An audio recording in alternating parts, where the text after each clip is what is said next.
for years, including all summer long, we have been reporting on the tragic deaths of children at the hands of their parents, and that includes the case of Estrella Miracle Montoya. And once again, it's a case of the state of New Mexico's Children, Youth and Families Department pulling her from a loving home and placing her back in danger.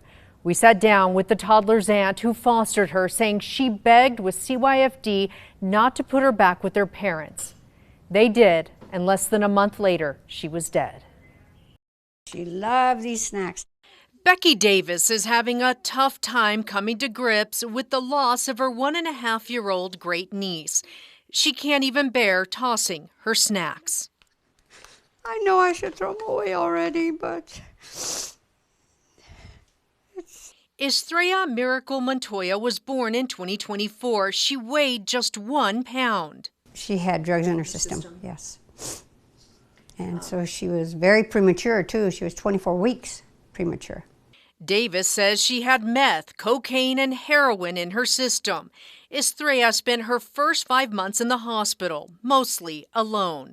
The nurses would tell Davis her parents, Vanessa Chavez and Greg Montoya, rarely visited. And when they did... There was an incident at the hospital with a mother, and the nurses called CYFD and said these kids cannot go back with this lady.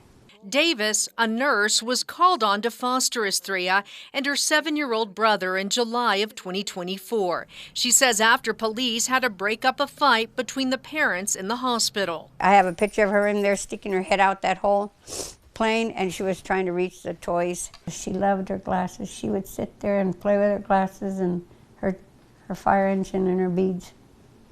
She was a good baby. Be nice. Okay. Oh. Everybody loved her. My sisters loved her. My friends met her. They all came and visited and met her, and I think she just realized that, wow, you know, I'm going to be happy here. And she was. Almost a year went by. Then CYFD said the kids needed to go back to their parents. Davis says she told the caseworker over and over it wasn't a good idea. And she was alarmed at how Vanessa Chavez acted around her baby. She didn't act like a mom. There was no caressing, no kissing, no baby talking. Davis says she wasn't allowed to speak in court. You're not allowed to speak. You're not allowed to talk to the judge. You can't. I asked the social worker if I could write a letter, if I could talk to the judge, if I could. Nope, you're not allowed to. And she says she was often dismissed from hearings because Chavez didn't want her there. That's when Judge Begay said that, well, they talked about everything in there, and there was things that were said that they felt they were good parents.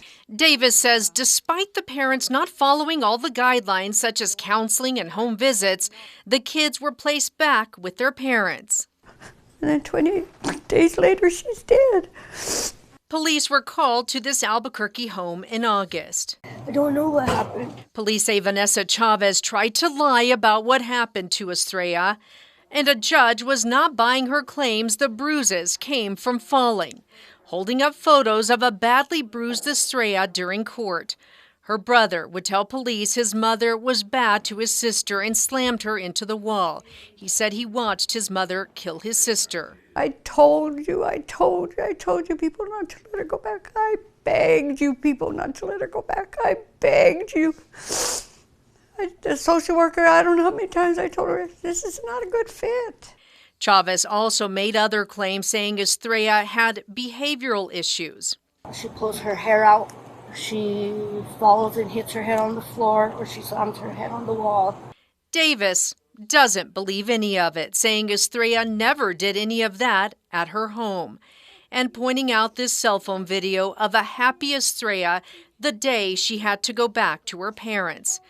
Davis pleaded that day with her dad. And I told him, if you guys can't take care of her, or you can't handle her, or she's not happy, bring her back. Bring her back to me. We're as happy as can be. She's happy here. She's very happy, very content. And I love her. Greg, I love her. CYFD released a statement late tonight, in part saying the aunt's concerns were heard, considered, and weighed against progress the parents made on their reunification plan.